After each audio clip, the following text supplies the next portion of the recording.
Deep within the human heart lies a secret so profound that the classical masters spoke of it only in whispers and symbols.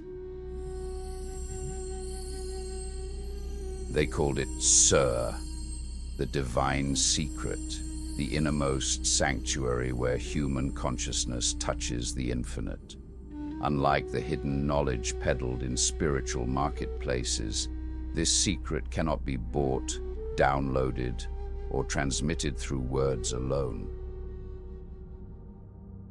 It reveals itself only to those who have prepared the proper vessel, through years of purification and surrender.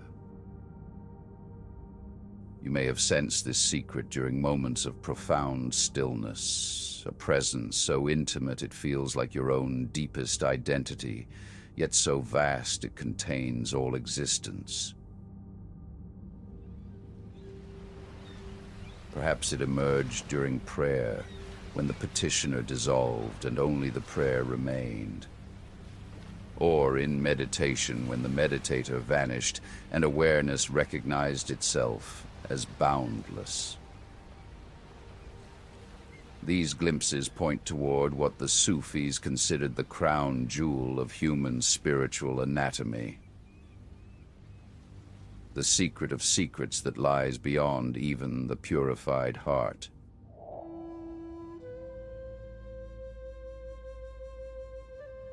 To understand Sirr, we must first grasp the Sufi understanding of human consciousness as consisting of multiple levels, each with its own function and capacity.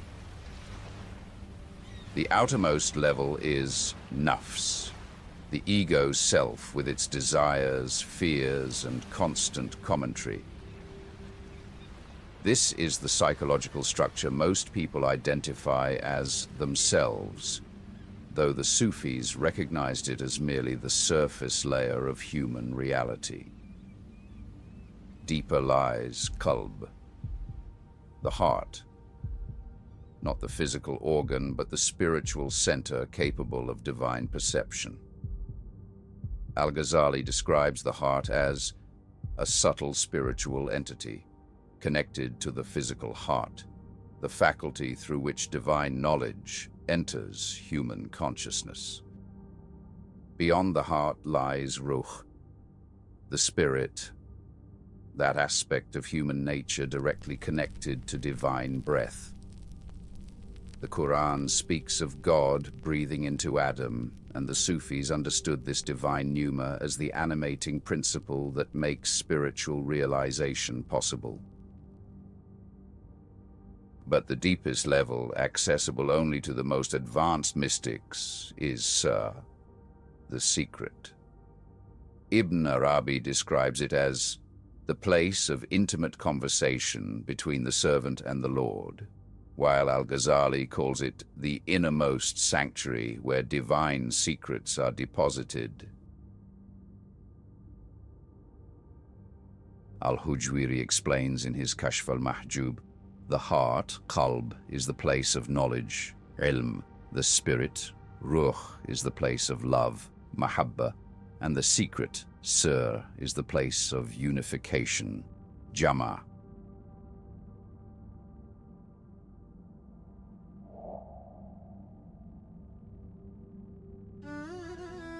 What makes Sirr secret isn't merely its hiddenness, but its essential nature. Classical masters describe several characteristics that distinguish the secret from other levels of consciousness.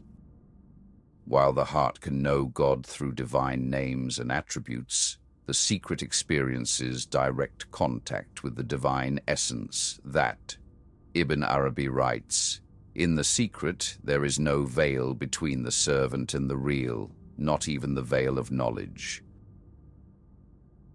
The secret operates beyond language, even the subtle language of mystical states. Al-Kalabadi notes, the speech of the secret is silence, and its silence is speech. This points to a mode of divine communication that transcends all symbolic representation. At the level of Sirr, the distinction between self and God becomes so subtle that mystics struggle to describe their experience without appearing to claim divinity. Al-hallaj's al-hallaj emerged from this confusion, not blasphemy but precise description of consciousness at the level of the secret. While other levels of consciousness operate in temporal sequence, the secret exists in what Ibn Arabi calls the eternal now, al-daim. Past and future collapse into a perpetual present moment of divine encounter.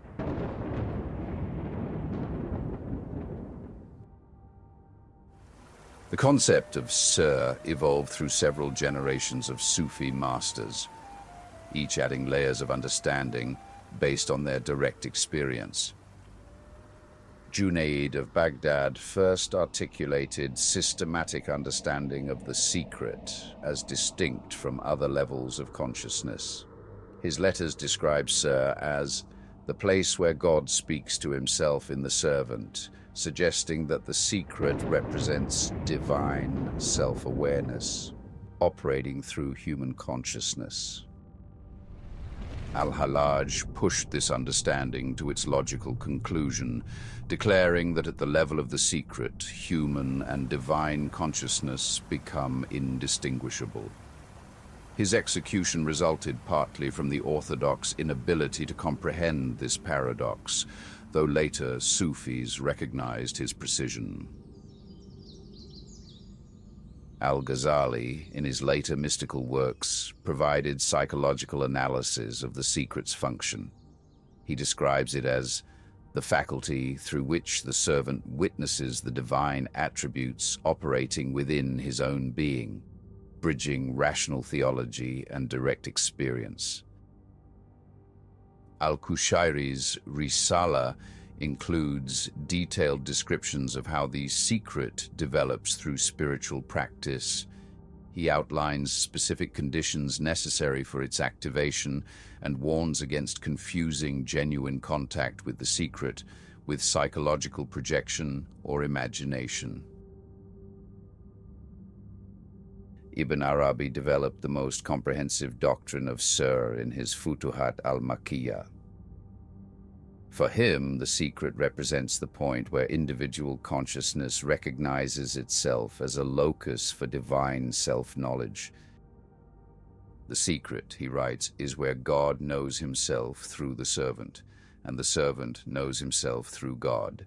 It is the place of mutual recognition, ta'aruf, where the real discovers his own nature through human consciousness.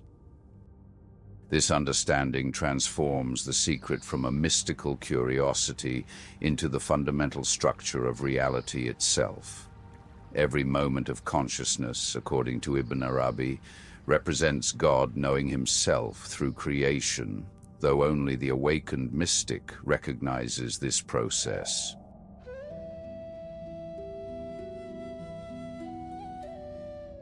One of the most sophisticated aspects of Sufi teaching concerns how the secret relates to the 99 beautiful names of God, Asma'ul Husna.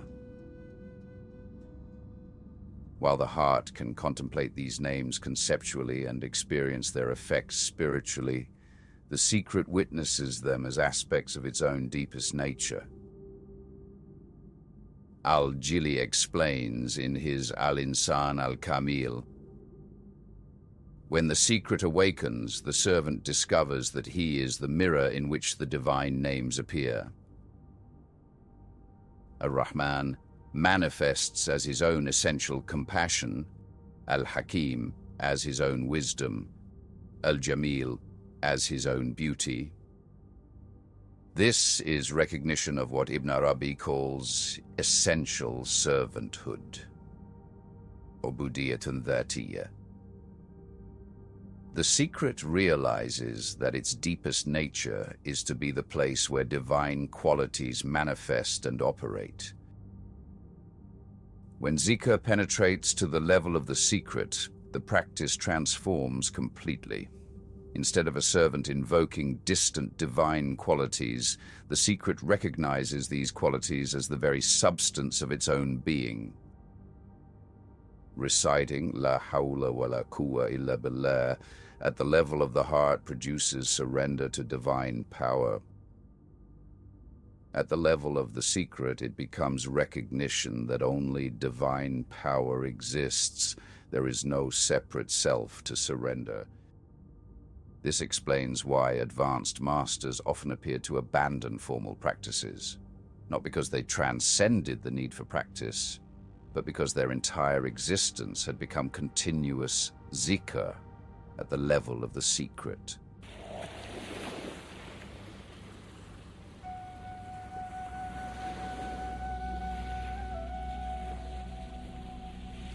Classical masters provided detailed descriptions of what consciousness experiences when the secret becomes active. These accounts serve both as inspiration for seekers and criteria for distinguishing authentic contact with Sirr from psychological fantasy. I experienced a state in which I was neither awake nor asleep, neither speaking nor silent, neither moving nor still. In this state, knowledge came without learning, understanding without thinking, certainty without proof. I knew with absolute conviction that this knowledge did not come from myself, yet I could not say it came from other than myself. The secret opened, and I witnessed the real as the very essence of my witnessing. Every breath was his breath, every thought his thought, every perception his perception. Yet I remained I, and he remained he. The paradox did not resolve, but revealed itself as the natural condition of consciousness when purified of the illusion of separation. In the secret, I found myself to be the Quran that recites itself, the prayer that prays itself, the love that loves itself. All actions became divine actions performed through human form. The servant disappeared not by annihilation, but by recognition of what he had always been. These descriptions share common elements: the dissolution of subject-object duality, direct knowledge without mediation, and the paradoxical preservation of individual identity within unity. They point to a mode of consciousness that transcends ordinary categories while remaining coherent and functional. The classical tradition identified specific prerequisites for authentic contact with Sirr. These are practical requirements based on the secret's subtle nature. The secret cannot manifest through a heart contaminated by ego-driven desires, fears, or illusions. Al-Muhasibi's Riaya outlines systematic practices for heart purification, including constant self-examination, muhasabah, ethical refinement, ihsan, and the gradual release of attachments, zod. Before the secret stabilizes, the seeker must navigate various temporary spiritual states without being overwhelmed or attached to them. Al-Kushairi lists states like tawbah, repentance, khawf, fear, raja, hope, and mahabba, love, as necessary preparation. The secret represents not a temporary state, but a permanent station of consciousness. Reaching it requires stabilization in earlier stations like tawakkul, trust, rid, contentment, and fana, self-annihilation. Ultimately, access to the secret depends on divine initiative rather than human effort. The tradition consistently emphasizes that while preparation is necessary, the secret's unveiling remains a gift that cannot be earned or forced. Ibn Arabi writes, "The secret chooses its own moments of revelation. The servant's role is to remain constantly available, like a polished mirror ready to reflect whatever divine light falls upon it.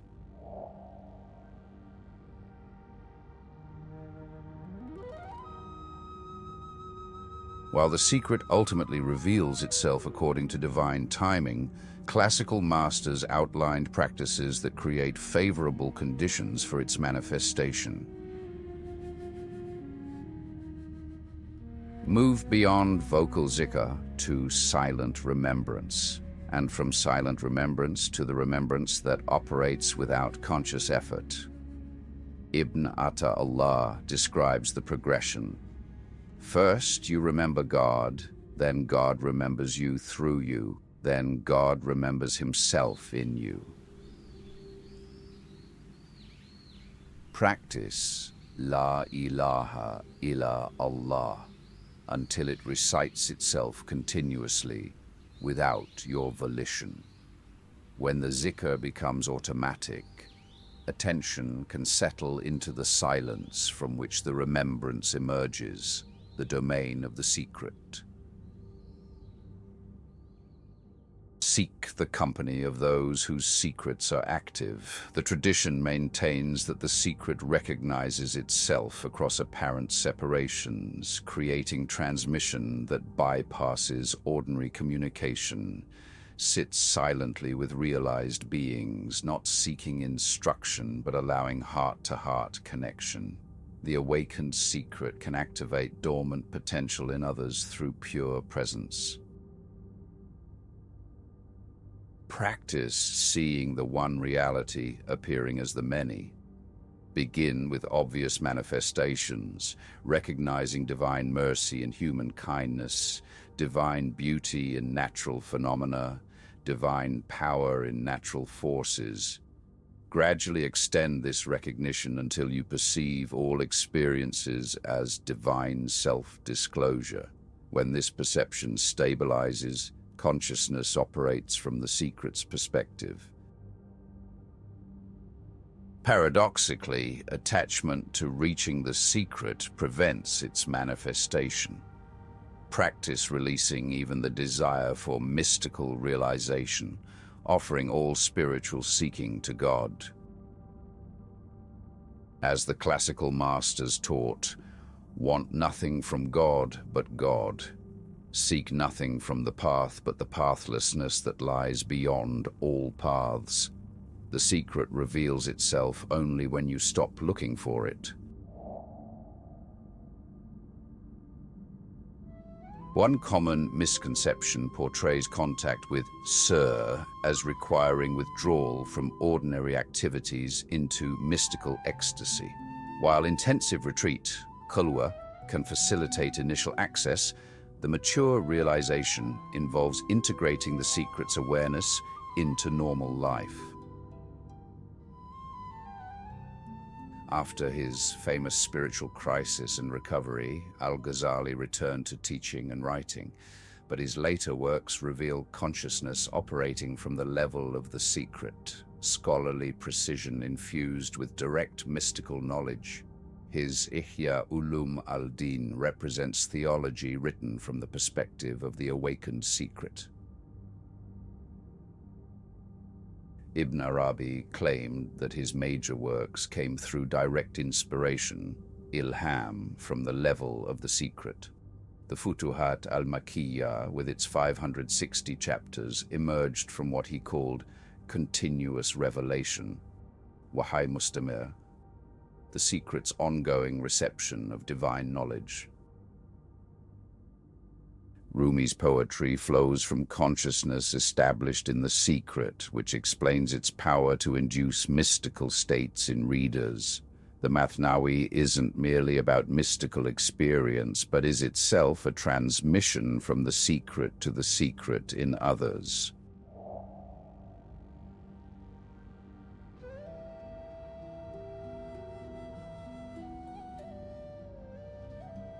Advanced Sufi metaphysics describes multiple levels within the secret itself, representing ever deeper intimacy with divine mystery. Beyond ordinary Sirr lies a deeper level where consciousness recognizes itself as the very faculty through which God knows himself. Ibn Arabi describes this as the divine consciousness knowing itself through human form. The ultimate level where all distinctions, including the distinction between divine and human consciousness, dissolve into pure awareness that recognizes no otherness whatsoever. These levels represent actual stages of mystical development that a few exceptional beings have attained and described.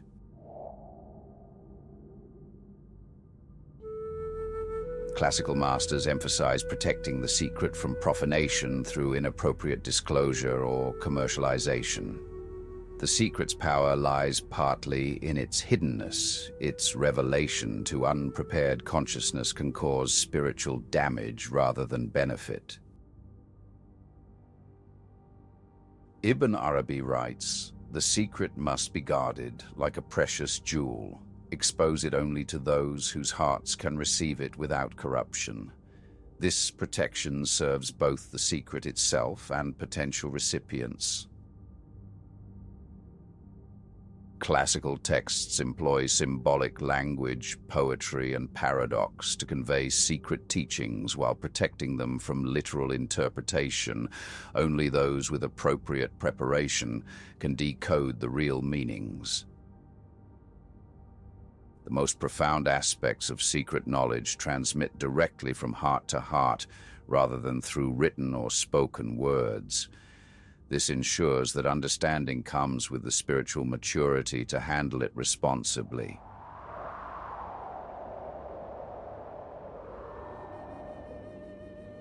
Ultimately, Sirr represents a divine trust, amana, placed within human consciousness. The Quran speaks of the trust that the heavens and the earth and the mountains refused, but which humanity accepted, perhaps referring to this capacity for intimate divine knowledge. Those who access the secret become trustees of divine knowledge, responsible for its proper use and protection. This creates what Ibn Arabi calls the secret brotherhood, ukhuwat as-sirr, beings connected through shared access to divine intimacy, regardless of external differences. The secret's ultimate purpose isn't personal enlightenment, but service to the divine plan for human spiritual evolution. Individual realization becomes a node in the network of consciousness that guides humanity's return to its divine source. As al-hallaj declared from his own experience of the secret, "I am the secret of the real, and the real is my secret." This is recognition of what lies dormant within every human heart, the divine secret that waits to recognize itself through human consciousness purified of all that veils its radiant nature. The invitation remains constant. Polish the mirror of the heart until it reflects nothing but divine light. Surrender all claims to separate selfhood until only divine consciousness remains, and allow the secret to reveal itself as what you have always been but never knew you were.